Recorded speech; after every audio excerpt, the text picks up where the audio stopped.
morning, everyone. First of all, thank you so much, India News Business, for having me here.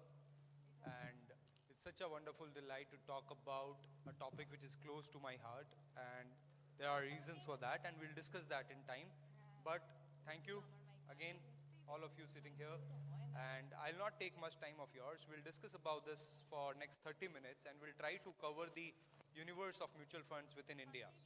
Right? We have been hearing that mutual fund sahi hai. Right?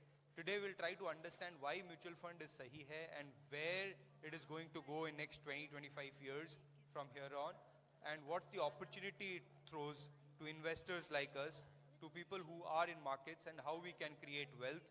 We'll also discuss how mutual funds can be better for a lot of people compared to even direct market investing. So all those areas we will discuss. If you have any specific question, we'll try to take it up at the end. But if there is something which is very specific and you want to stop me, feel free to stop me, and then we will discuss about it. Before that, just a quick introduction of myself. My name is Vineet Patavri, and I'm from Calcutta, born and brought up in Calcutta. And we started a venture called Stockage. Stockage is a stock analytics app. We have more than 5 million users in the entire country. People who are in markets, they use Stockage to track stocks and mutual funds for their investing, to come up with the right investment ideas for stocks and mutual funds. If you want to know more about what we do, I would request you to go to Play Store and App Store and download the Stockage app. It's a free app. You can use it and understand more about markets. It has data of all the 5,000 stocks. Plus, we are very much involved in education in financial markets also. As initially it was mentioned that education is such an integral part of being in markets, making money out of creating wealth out of markets. So we have integrated learning in each and every aspect of what we do. So with that, I would start. So can I have the presentation on the screen, please?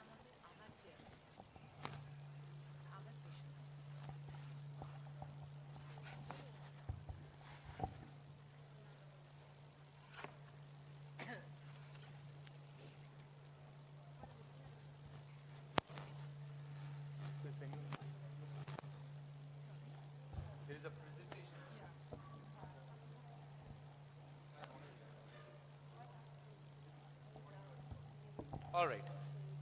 Yeah, please.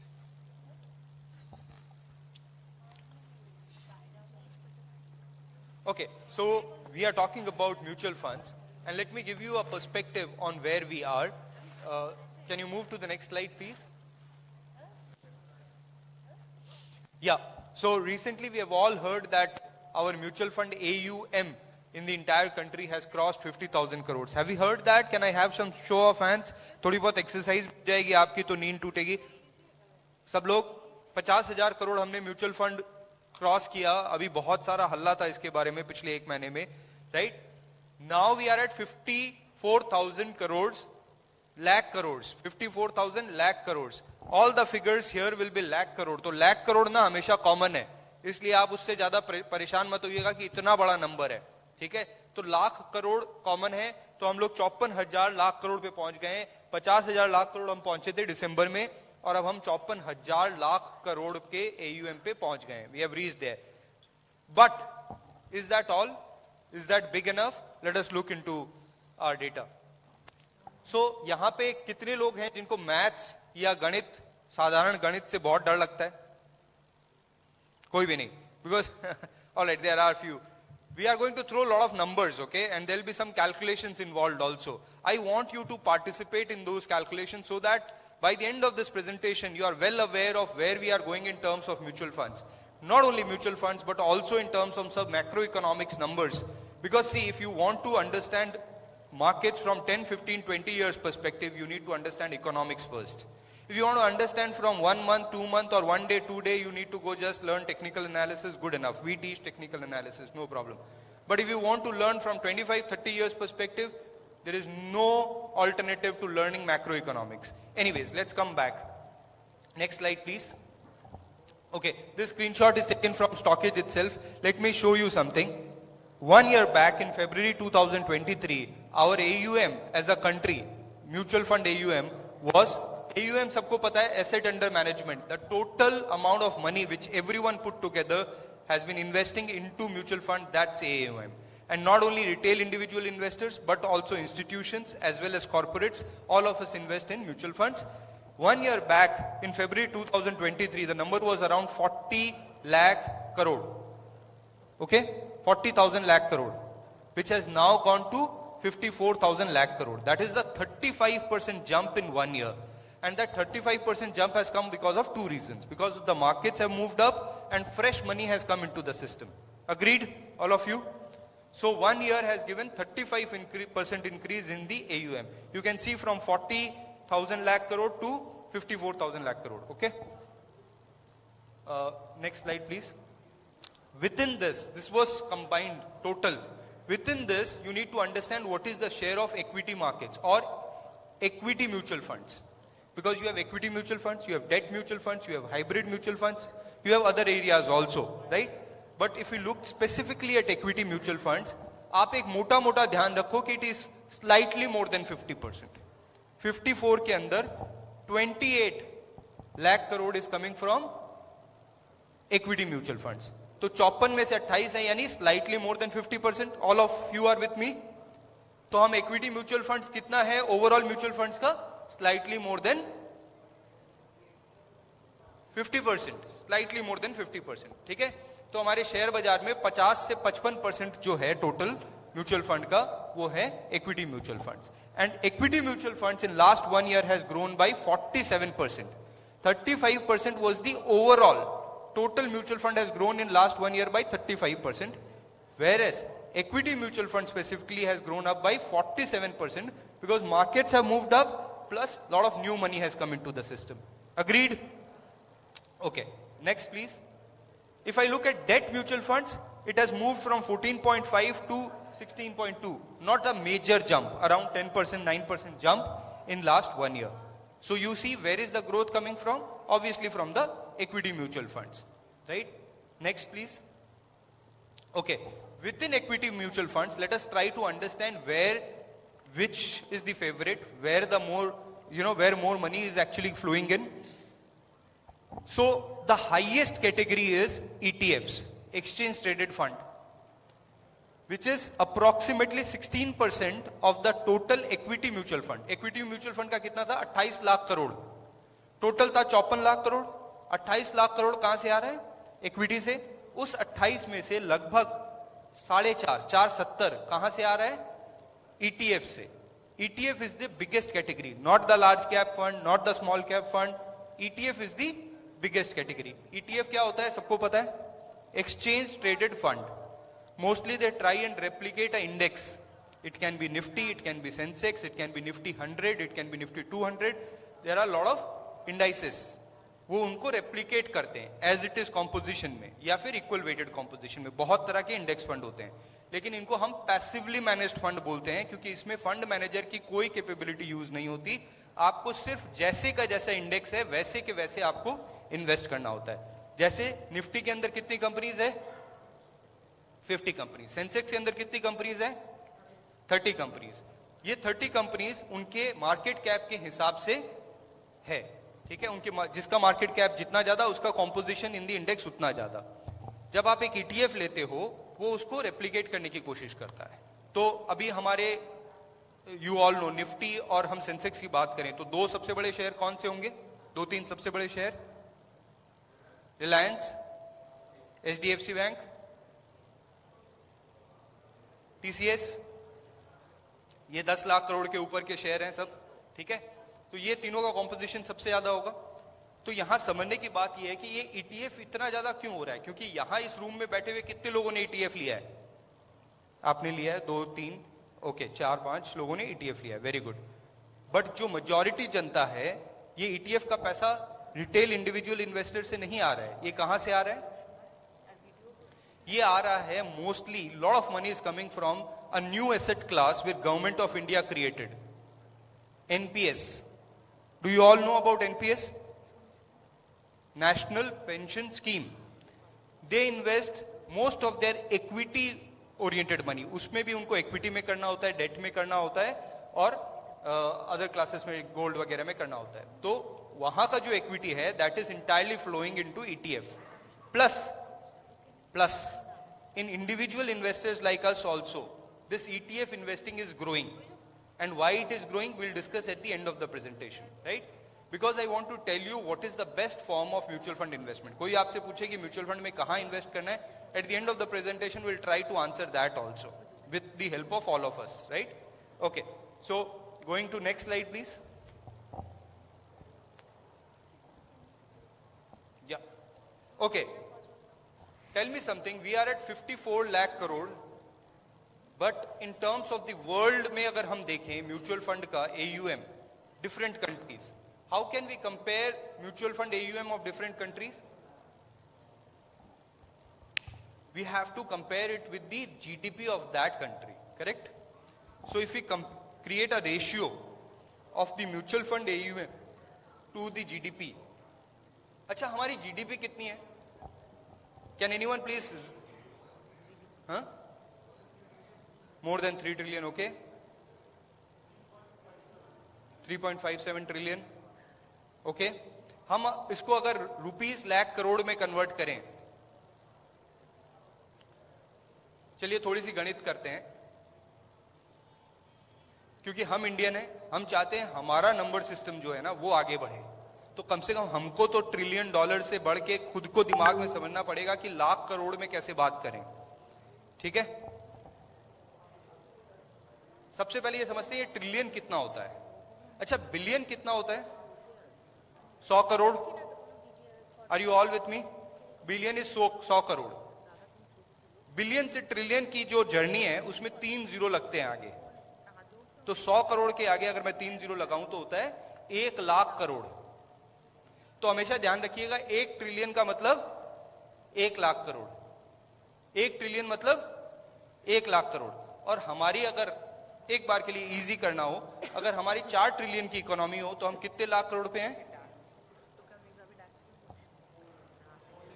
4 lakh crore dollars, correct. But हमको किस में major करना है? Rupees में. हाँ, नहीं, dollar में है. आप 4 ट्रिलियन बात कर रहे हैं ना, मैं ट्रिलियन को अभी सिर्फ रुपीस लाख करोड़ में कर रहा हूं. ठीक है, तो 4 लाख करोड़. 4 लाख करोड़ को अब मुझे अगर मल्टीप्लाई करना हो किससे? फॉर इजी कैलकुलेशन 80 से. तो हमें क्या करना होगा? 80 इंटू 4, तो 320 लाख करोड़ ये हमारी जीडीपी होनी चाहिए. हमारी जीडीपी अप्रोक्सीमेटली जैसा 3.57 क्या आज की डेट में 3.7 ट्रिलियन डॉलर्स है, which is approximately 300 lakh crore. कितना? 300 लाख करोड़. और हमारा म्यूचुअल फंड कितना है? 50 लाख करोड़. तो 50 बाई 300 कितना होता है परसेंटेज टर्म्स में? जिसकी मैथ्स अच्छी है जल्दी से बताओ. हाँ, exactly, very good ma'am, thank you so much for the answer. 50 by 300 simple, which is 1 by 6, which is 16.66%. तो approximately हमारा market cap of all the mutual funds, या फिर जिसको हम AUM कहते हैं, AUM of all the mutual funds to our GDP is approximately 16%. Yes or no? Okay. But दुनिया के इस, अगर हम दुनिया से कंपेयर करें तो मैंने पहले कुछ हमारे आसपास जो कंट्रीज है in terms of our growth, so for example China, South Africa, Brazil, जो ब्रिक्स नेशन होते थे उनको रखा है, और उसके बाद कुछ डेवलप्ड नेशंस को रखा है जैसे फ्रांस, यूएस, ऑस्ट्रेलिया. आप देखो जैसे जैसे ग्रोथ बढ़ती है, पर कैपिटा इनकम बढ़ती है, ये इसी ऑर्डर में है. पर कैपिटा इनकम जैसे जैसे बढ़ती है वैसे वैसे क्या होगा? आपके इन्वेस्टमेंट्स बढ़ेंगे. जैसे जैसे इन्वेस्टमेंट बढ़ेंगे वैसे वैसे कंट्री का current AUM to GDP ratio बढ़ता जाएगा. यस और नो? करेक्ट. और हम कब तक डेवलप्ड होने वाले हैं? मोदी जी ने क्या कहा है? अमृत काल कब खत्म होगा? तब तक हम 30 ट्रिलियन डॉलर इकोनॉमी होंगे, यानी तब तक हम एक डेवलप्ड नेशन होंगे. That is the agenda our government has put. Correct. तो 30 ट्रिलियन डॉलर इकोनॉमी अगर 80 के भाव पे डॉलर रहा तब कितनी का हो जाएगा? 2400 लाख करोड़ का. 2400 लाख करोड़ का. आज कितना है? 300 लाख करोड़. तो तो 8 गुना बढ़ेंगे हम यहां से, 300 से 2400 जाएंगे। ये गणित बहुत डिफिकल्ट तो नहीं लग रही ना किसी को भी? या गणित की बातें करना बंद करूं, क्योंकि कुछ लोग डर जाते हैं गणित से और उनके दिमाग बंद हो जाते हैं एकदम गणित की बात करते ही। तो 300 लाख करोड़ टू 2400 लाख करोड़ हम जाने वाले हैं फ्रॉम 2023-24 टू 2047। 2047 में हमारे इंडिपेंडेंस को 100 साल पूरे होंगे और यहां से हम 23 से 24 साल दूर हैं उस टाइम से। Are you with me? तब तक क्या होना है, अच्छी बात, हमें एक एजम्पशन लेना होगा। Just move to the next slide. अभी हम 140 करोड़ की कंट्री हैं। 140 करोड़ में यूनिक म्यूचुअल फंड इन्वेस्टर हैं सिर्फ 4 करोड़। अगर हम फोलियो की बात करें, फोलियो समझते हैं आप? आपने 10 म्यूचुअल फंड खरीदे तो आपके पास कितने फोलियो होंगे? 10 डिफरेंट फोलियो होंगे। आप एक म्यूचुअल फंड में एसआईपी कर रहे हो तो वो एक ही फोलियो है, करेक्ट? तो 10 फोलियो आपके पास होंगे। इंडिया के अंदर लगभग 16 करोड़ फोलियोज हैं, 16 करोड़ फोलियोज। लेकिन यूनिक म्यूचुअल फंड इन्वेस्टर कितने हैं? 4 करोड़। ओके? इंडिया के अंदर डीमैट अकाउंट कितने हैं? Anyone? 8 crore plus is the unique demat accounts, but the actual number of demat account is 14 crore. If I put together, जैसे मेरे पास 2 डीमैट अकाउंट है, हो सकता है यहां बहुत लोग बैठे हों जिनके पास 2, 3 या ओवर हिस्ट्री एक पैन कार्ड से लिंक्ड मल्टीपल डीमैट अकाउंट रहे। 14 करोड़ डीमैट अकाउंट है, लेकिन यूनिक 8 करोड़ डीमैट अकाउंट है और mutual fund unique 4 crore investors हैं। Are you with me? In entire economy जहां पे 140 करोड़ लोग हैं, तो हम सिर्फ 2.7% पेनिट्रेशन पे है म्यूचुअल फंड्स के। Got it? तो ये तो बढ़ेगा, कोई भी नहीं रोक सकता। इसके लिए मैं आपको एक और डेटा देता हूं। आज से 2000 में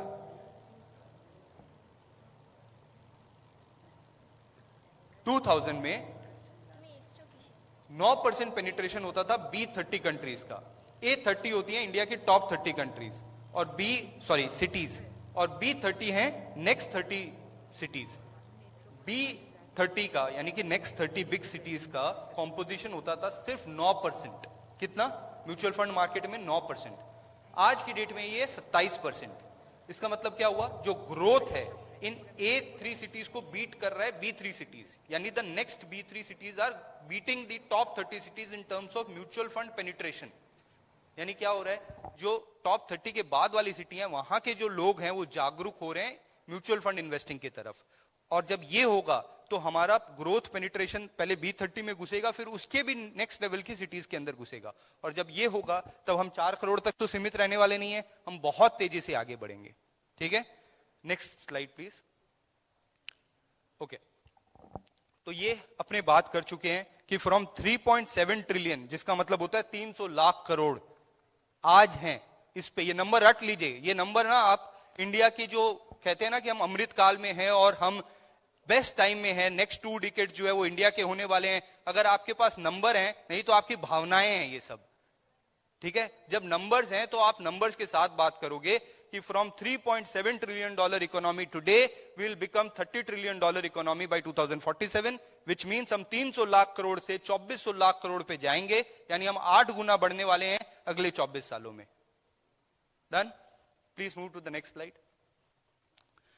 अब यहां पे 300 लाख करोड़ में से 50 लाख करोड़ हमारा म्यूचुअल फंड AUM है, जब हम 16% पे हैं। करेक्ट?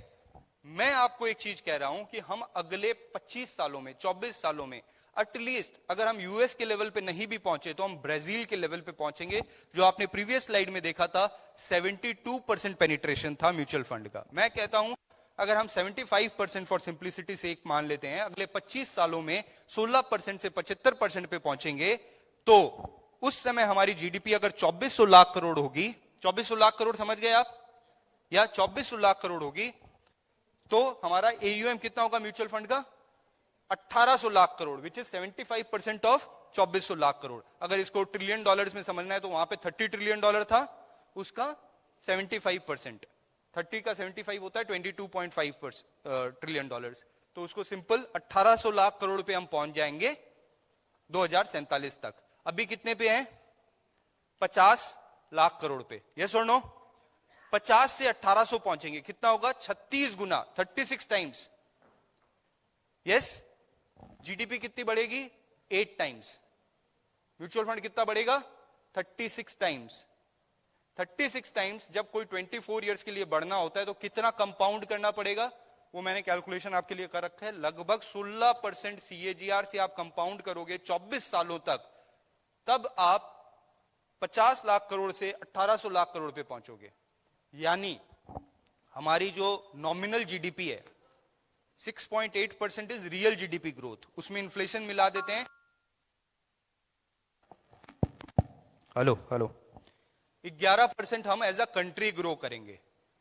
तो हम एज अ कंट्री कितना ग्रो करेंगे? 10 से 11% अगले 25 सालों के लिए हम ग्रो करने वाले हैं, ठीक है। लेकिन हर 1% अगर एक्स्ट्रा होता है ना तो उसका बहुत बड़ा इंपैक्ट होता है, जिसको हम कहते हैं पावर ऑफ कंपाउंडिंग। यहां पे mutual fund industry at least 16% CAGR से ग्रो करेगी अगले 25 सालों तक, शायद इससे ज्यादा भी कर सकती है अगर हम 100% प्लस एक्सपेक्ट करते हैं, जो कि मैंने यूएस का डेटा दिखाया, ऑस्ट्रेलिया का डेटा दिखाया, फ्रांस का डेटा दिखाया। अगर हम वहां नहीं भी पहुंचते हैं, हम ब्राजील के लेवल पे पहुंचते हैं, उस कंजर्वेटिव अप्रोच के साथ में हम 1800 लाख करोड़ के AUM पे पहुंचेंगे 2047 तक। By 2047 will reach this number. Next slide please. तो 50 लाख करोड़, ये जो फिगर मैंने यहां पे डाली थी, ये क्या है? ये दिस इज आइसबर्ग, ठीक है। Next slide please. आइसबर्ग ऊपर से छोटा सा दिखता है, लेकिन ये अपॉर्चुनिटी, नेक्स्ट स्लाइड प्लीज, ये अपॉर्चुनिटी बहुत बड़ी है, क्योंकि वो नीचे है, वो अभी आपको दिख नहीं रही, it's hidden from 50 lakh crore to 1800 lakh crore, ठीक है। तो are we all in sync that it's a huge opportunity in terms of growth from where we are today to where we will be? Yes or no? Okay, great. Next slide please. Okay, just to give you a perspective, आज की date में सबसे बड़ा mutual fund कौन है? SBI mutual fund. वो जो 50 लाख करोड़ आपने देखे थे, उसमें से 9 लाख करोड़ एक प्लेयर करता है SBI म्यूचुअल फंड। ऑब्वियसली उसका पेनिट्रेशन सबसे ज्यादा है, सबसे ज्यादा bank branches like past two है, तो वो budgets ब्रांचेस we के have थ्रू been बेचते talking हैं। Plus about SBI mutual fund capex by itself is huge, तो उनका 9 लाख करोड़ का वो है। फिर ICICI 7 lakh crore, HDFC mutual fund 6 lakh crore, and so on, ठीक है। अब आपको यहां से एक अपॉर्चुनिटी ये है कि आप अगर 25 साल के इन्वेस्टर हैं, इसमें से कुछ AMCs लिस्टेड है, जैसे for example HDFC AMC, right. जब सही भाव पे मिले, मैं ये नहीं बोल रहा जिस भी भाव पे मिले जाके ले लो, बट इस स्टडी के साथ में जब सही भाव पे आपको मिले तो please go and explore HDFC AMC, right. There are other AMCs also which are listed. Please go and explore. Look at this entire. I have explained you the macros. Now look at the company specific numbers that you can use Stockage to delve deeper into it. Okay, go to the next slide please. ये SIP flow है India के अंदर, ठीक है। हमने पिछले महीने कितने की SIP की, यानी पूरी इंडिया ने मिला के 18,800 करोड़ रुपए की SIP का इनफ्लो हुआ in the month of January. 18,800 crore. पूरे साल को मैं ले लूं, जो कि अभी तक खत्म नहीं हुआ है, FY 23-24, 2 महीने बचे हुए हैं, तो हमने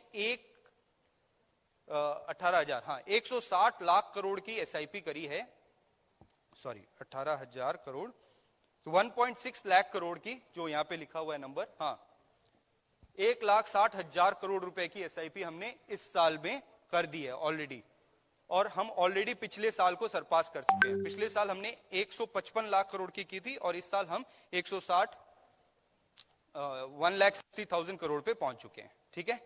तो कहने का मतलब हर मंथ ऑन मंथ SIPs बढ़ती जा रही है। इसके पिछले महीने पे हम 16,000 करोड़ पे थे, इस महीने में 18,800 करोड़ रुपए पे पहुंच गए। पूरी इंडिया मिलके SIP कर रही है। तो दो चीजें तो हमें यहां से लेके जानी है, एक कि कोई भी ऐसा प्लेयर जो स्टॉक मार्केट से रिलेटेड हो, उसमें वोलेटिलिटी हमेशा बहुत ज्यादा होगी, चाहे वो ब्रोकर्स हो, चाहे वो कस्टोडियंस हो, चाहे वो पीपल लाइक CDSL जो लिस्टेड हैं, ऐसे बहुत सारे प्लेयर आपको मिलेंगे, उनमें वोलेटिलिटी होगी। मार्केट के साथ, सेंटिमेंट्स के साथ उतार चढ़ाव चलता रहेगा, लेकिन आपको ये चीज समझनी है कि मार्केट कहीं नहीं जाने वाले। ये डेटा अगर म्यूचुअल फंड के लिए ट्रू है, तो ये 1 स्टेप फॉरवर्ड स्टॉक मार्केट के लिए उतना ही ट्रू है, ये सुन लो।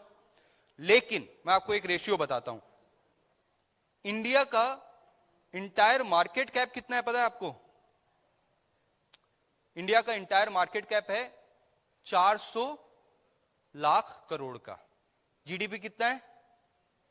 300 lakh crore. correct? We are at 1.2 times of our GDP in terms of market cap. इसको वॉरेन बफे इंडिकेटर भी बोलते हैं. जब वॉरेन बफे कहीं इन्वेस्ट करते थे किसी कंट्री के अंदर, तो वो देखते थे वहां का मार्केट कितना एक्सपेंसिव है. इसके लिए वो क्या करते थे, पूरे मार्केट कैप का जीडीपी से कंपैरिजन करते थे, और जहां वो 100 से ऊपर हुआ, it's in a expensive zone. तो yes, we are in a expensive zone right now, right? But expensive से इनएक्सपेंसिव कैसे होंगे? जब हमारी अर्निंग्स बढ़ेगी तो हम अपने आप हो जाएंगे, और हमारी अर्निंग्स बढ़ रही है ऐसी कोई बात नहीं है, तो टाइम करेक्शन आ जाएगा. अगर स्टॉक प्राइसेस में करेक्शन नहीं आएंगे तो टाइम करेक्शन आ जाएगा. इन सब विषयों में ज्यादा समझना होगा तो हम कभी इस पे डिटेल में बात करेंगे. बट अभी फिलहाल के लिए जो अपॉर्चुनिटी है, एक कि कुछ भी करें ना करें शेयर बाजार के अंदर, एसआईपी तो करना ही है. ये सुनो, क्यों? क्योंकि आपको वहां करके भूल जाना है. आपके इमोशंस आपको परेशान नहीं करेंगे, आपकी वोलेटिलिटी आपको परेशान नहीं करेगी, क्योंकि कम दाम में भी मिल रहा है, बेसी दाम में भी मिल रहा है. तो एसआईपी करना है. दूसरा, शेयर बाजार से संबंधित जितने भी प्लेयर्स हैं जो लिस्टेड हैं, उन पे एक अच्छी नजर रखनी है जब वो अच्छे भाव में मिले. क्यों? क्योंकि वोलेटिलिटी है. Everyone is scared, everyone is fearful, then you become greedy and try and grab that opportunity of investing in markets. मैंने कुछ प्लेयर्स बताए, जैसे एचडीएफसी, एमसी है, सीडीएसएल है, बीएससी है, ये सब लिस्टेड है, राइट? इनको आप एक्सप्लोर करें. उसके अलावा go to the next slide. अब मैं आपको कुछ इसके नेगेटिव साइड्स बताता हूं म्यूचुअल फंड्स के. ठीक है, this is my last slide and then probably we'll take some question answers and then we'll close. Okay, so this slide talks about underperformance of active mutual funds in India, and this is true for the whole world also. Okay, if you look at large cap, अगर हम large cap की बात करें, Indian equity large cap की बात करें, और ये 90% है, और ये सारे डंडे जो हैं लगभग 90% के आसपास हैं, राइट? यानी 90% of large cap mutual funds can not beat their benchmark. Benchmark क्या होता है? इंडेक्स. और इंडेक्स में कैसे इन्वेस्ट कर सकते हैं? ईटीएफ के थ्रू. यस और नो? तो अगर आप ईटीएफ में इन्वेस्ट करते हैं, जो एक पैसिव फॉर्म ऑफ इन्वेस्टिंग है, जिसमें खर्चा जो होता है म्यूचुअल फंड में वो कम लगता है. खर्चे का मतलब क्या हुआ? टोटल एक्सपेंस रेशियो कम लगता है. ठीक है, टोटल एक्सपेंस रेशियो कम है, खर्चा कम लगता है, लेकिन वहां पे फायदा ज्यादा है. क्यों? क्योंकि 90% आपके म्यूचुअल फंड जो एक्टिवली मैनेज हैं, जो आपको दिखते हैं पूरे बाजार में, वो सब अंडर परफॉर्म करते हैं. सिमिलरली अगर मैं इंडियन ईएलएसएस की बात करूं, वो भी अंडर परफॉर्म कर रहे हैं. हाँ, small cap, because of the recent rally, lot of small cap funds are outperforming the indices, right? And this is the data for government bond, mutual funds, etc. But again, I am not saying that don't invest in actively managed mutual funds. There also selection is important. ऐसा नहीं है आंख बंद करके किसी भी mutual fund में डाल दोगे तो पैसा बढ़ेगा. वहां पे भी सिलेक्शन इंपॉर्टेंट है. Just one more minute. Selection is very important. Yeah. Okay. So that's all. Since we are running out of time, I'll close it here. So thank you so much, everyone, for your patience hearing. Thank you so much. Thank you.